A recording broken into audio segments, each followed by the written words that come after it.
Hi again, YouTube. This is extremewirehead going to talk about another Vanguard clan.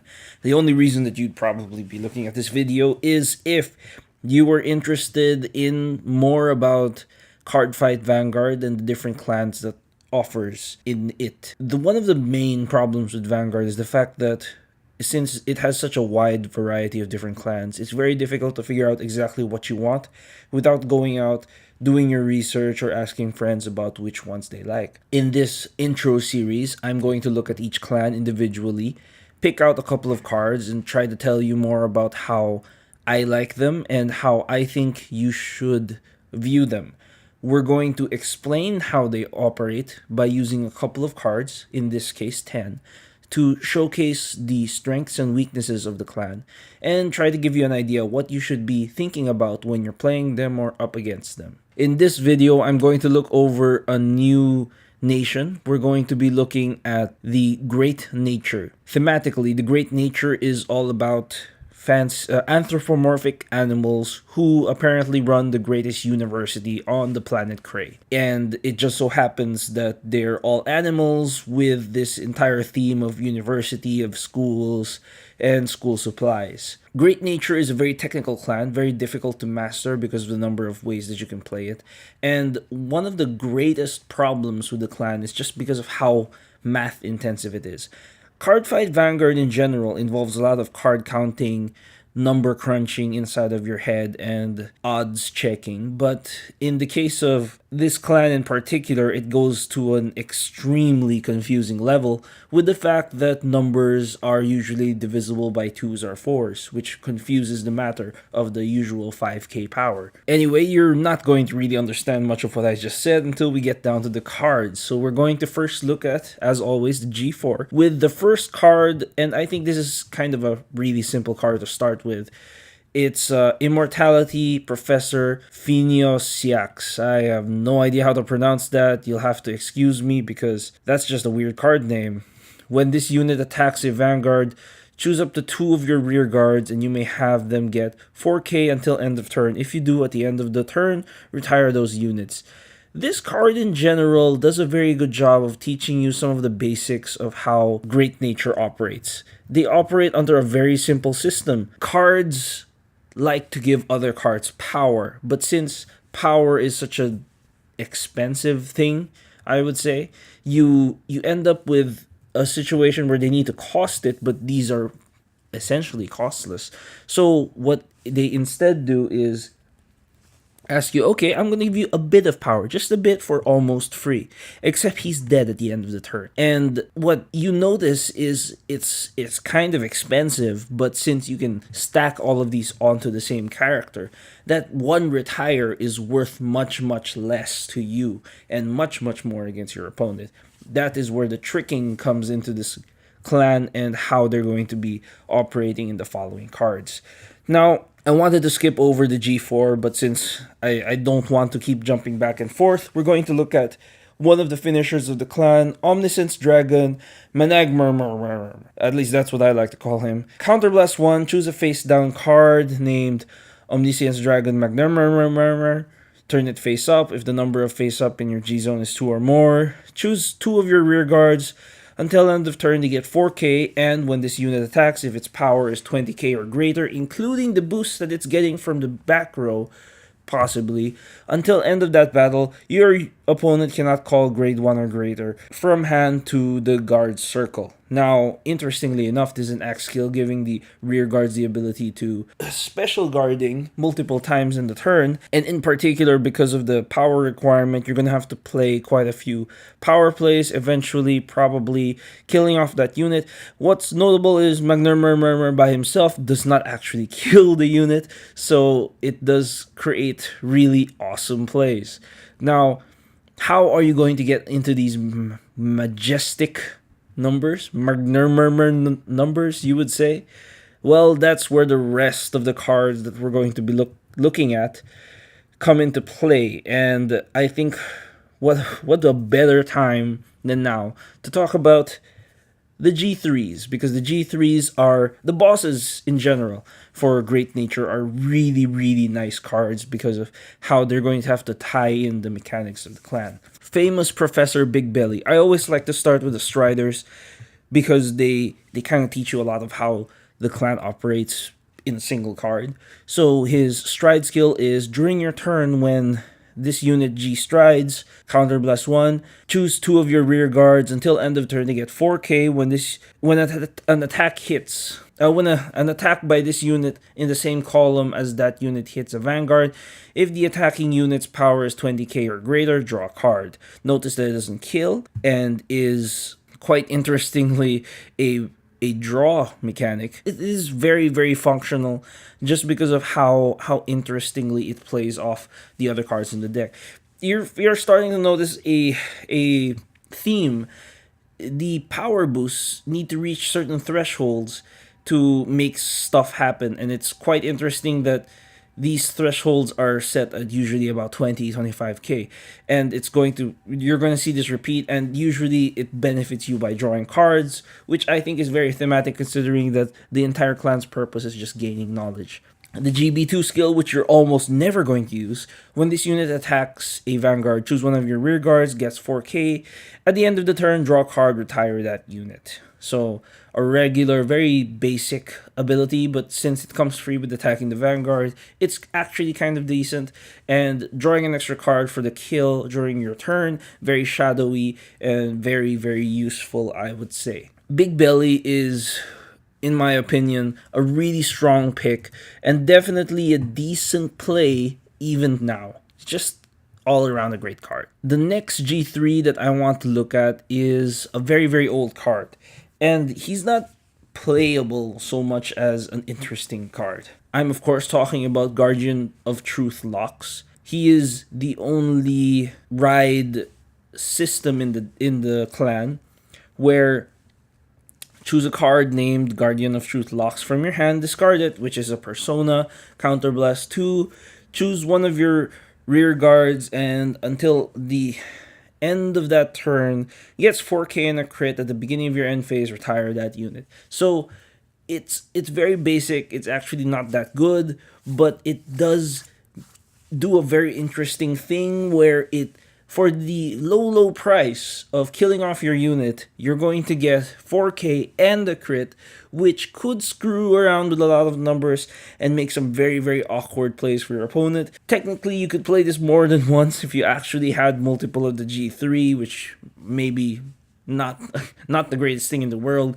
but it's still a decent card to show off that great effects are going to be happening. You just need to make sure that you've got the rear guards to kill, or sacrifice, or, well, that's not the word, to be successful before they die a horrible death.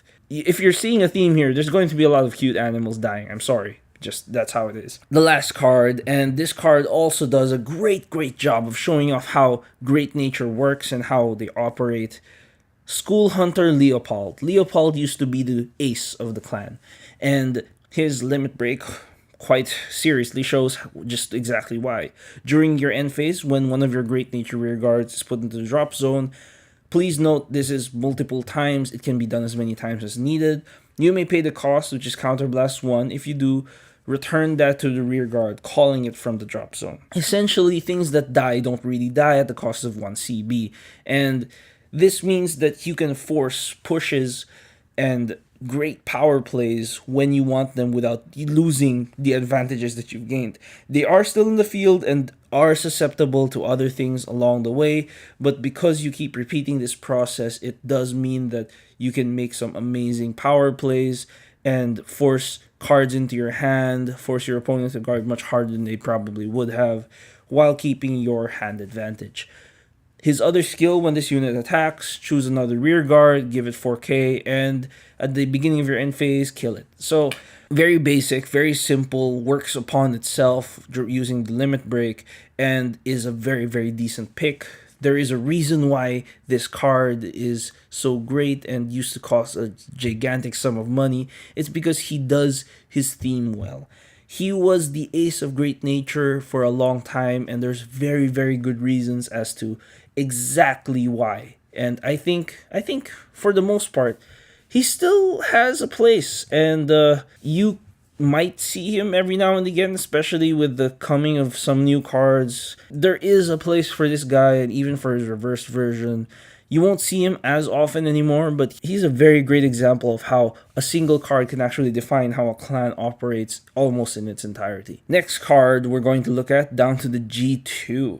We're going to be looking at Crayon Tiger.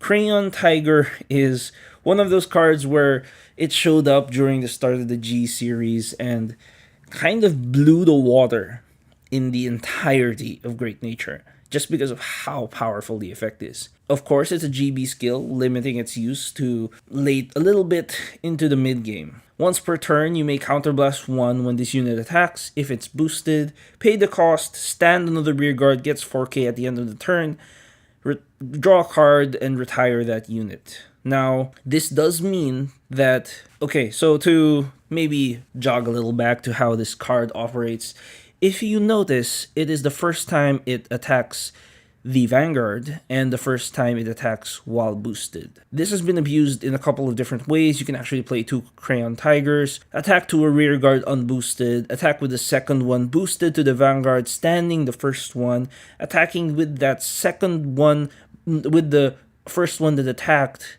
boosted to the Vanguard, standing the other Crayon Tiger, essentially giving you a grand total of 6 attacks, which is kinda dirty, and it can almost do this entire thing on its own, which is probably why it is almost a guaranteed 4 pick in every single Great Nature. It is a very, very powerful card. The draw card for every single play makes it even sweeter. The 4k is awkward, but it doesn't really matter because you've already gotten your use out of the card just because of the draw, and the extra attacks are just the icing on the cake. Great card, lots of uses, and plays off many of the other cards in the deck. It gives you an extra attack for cards that you pump power into. Even if you can't actually take advantage of it, it's still a really decent play for many different reasons. I would highly suggest, if you were trying to get into Great Nature, to make sure that you wait for a time when this card is cheap, because I think it's not going to go away for a very long time. We're going down to some of my creepier picks, not creepier so much as stranger picks. No, not Crayon Tiger, we just talked about him. Compass Lion. Compass Lion is a very old card. Well, Great Nature itself is an old clan, but Compass Lion kind of showed off what they could do in a very strange way. Compass Lion, at the beginning of your end phase, choose one of the rear guards and retire it. This happens on the Vanguard or rear guard. That's a bit expensive, you would say, but at G2, being able to boast about your ability to have an 11k body is actually a very decent thing. Interestingly enough, it does mean that he eats up a lot of your rear guards. He can eat himself if required, and it does push you into very strange places because of how greedy this card can be. But it is a decent pick to be thinking if you don't have many cards that can forcibly retire stuff if you need it. I'm going to talk about those following up. But it is still something you should be noticing about, because Compass Lion just does such a nice job. You could say he even blocks a lot of fancy stuff at the start of the game, rush decks and the such, with his awesome power so quickly.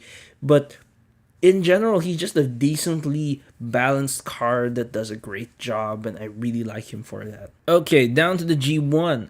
We're down to the last 3 cards of the clan, and I've been talking about how great the G3 are. I've been talking about how awesome some of the effects of the G2 are. But now we're going to come to what I think is the heart, the soul of this clan, is definitely the G1 because of the number of different amazing things that tie the deck together.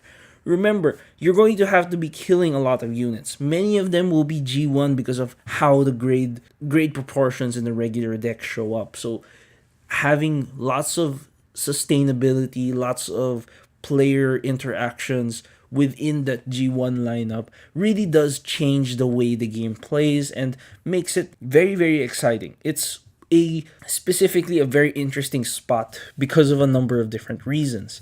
Now, the first card we're going to look at is probably a card that many people who've played against Great Nature hate, or at least somewhat despise. During your main phase, when this unit is placed on R from anywhere, choose another Great Nature rearguard. That unit gets, during your end phase, when this unit is put into the drop zone, draw a card until end of turn. Essentially putting a benefit, or maybe a boon, to killing your units because you draw an extra card.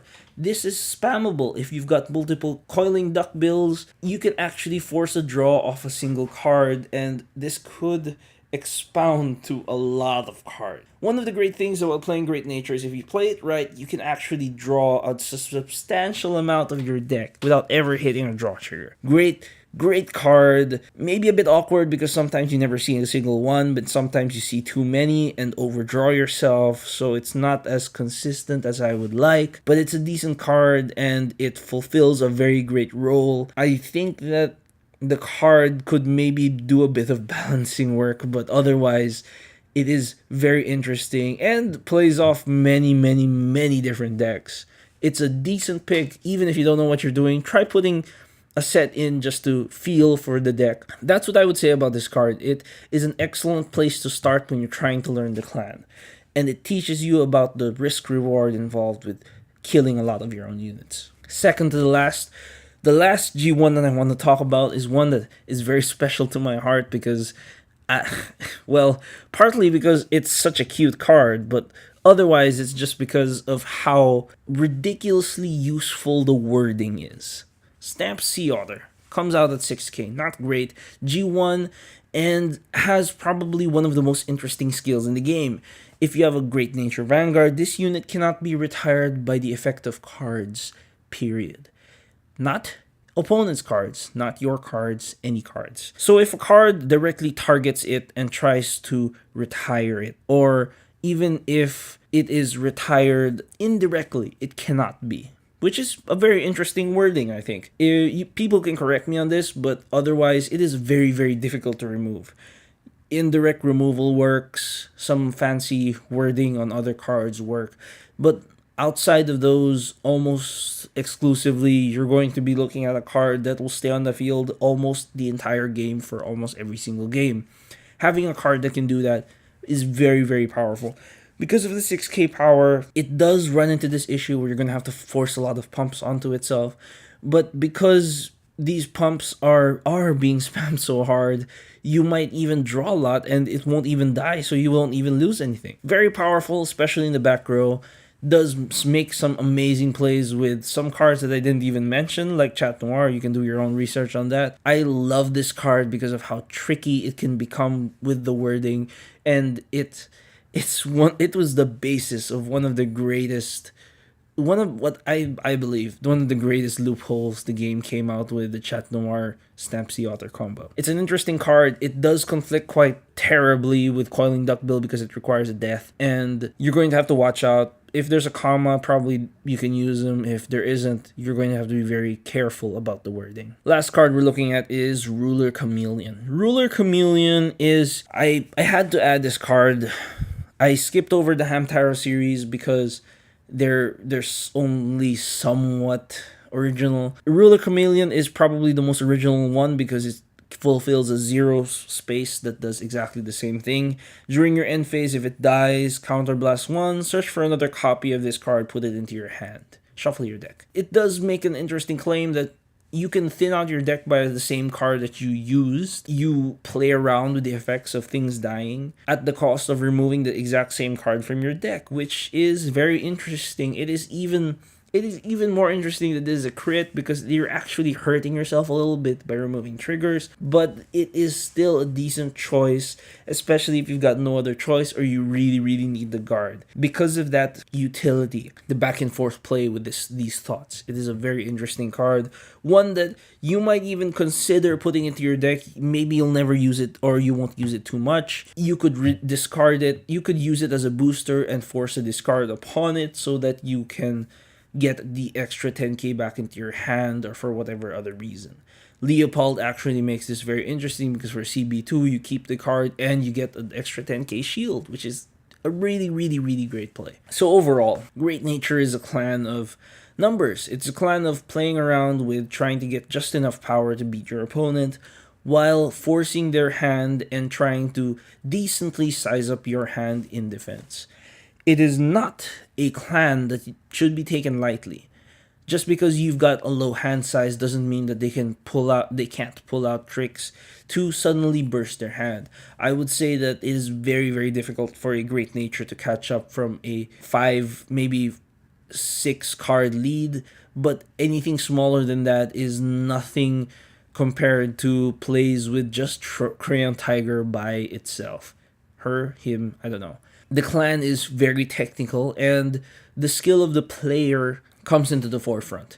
You've got a clan that involves a lot of number crunching. It's going to take a lot of skill to master, and the time it takes for a player to understand exactly what power levels they're going to need, depending on the matchup and exactly what they're up against, will vary very, very, very greatly. And it's going to be something that you're going to have to watch out when you're playing against a Great Nature deck. Watching these numbers is going to be very beneficial to you. Kill all Stamp Sea Otters that are from the front row. Otherwise, it's going to be a case of never unexpectedly watch and assume that just because they probably don't have enough guard means that they can't break through. With the addition of the special guards and other tricks up their sleeve, these power boosts are actually somewhat a great deal. Great amount of playability and ability to draw cards out of nothing, and the ability to push for high numbers so that you force a hit. The strengths of Great Nature are a very apparent and very much decent. Plays like a very strange way of Shadow Paladin. In the differences, we're talking about a clan that just boosts and draws cards in exchange for the loss of many of its units, unlike Shadow, which tends to focus a lot on its G1 lineup. So, in general, I would say that this is a medium to advanced level clan. It is a clan that takes a lot of skill to master. You're going to have to watch your numbers quite heavily because you need 5k to play this game properly, but every time you use a skill, it's usually 4k, so a little bit of math jiggeries are abound and computations on top of trying to predict things. And it does give you a lot of great moments when power just boosts straight out of the wall, or when cards keep coming back into your hand. Anyway, that's my review intro of Great Nature. If you have any suggestions on how to move forward, I think that this entire series was just an intro. I want to show you how the clan operates. You can do your research on your own about where to go from here. Once you've understood the basics of the clan, you can expand into the ways that the clan has grown over the years, or the clan has changed, and maybe even the boss that you love. Other than that, I gave you the framework. Do with it as you will. This has been Extreme Wirehead. I hope you enjoyed this clan intro. I'm going to be looking at the rest of the clans in the Green Nation next, including this clan Zoo Nation, I would say. But otherwise, I think that's it for me. I'll see you in the next video.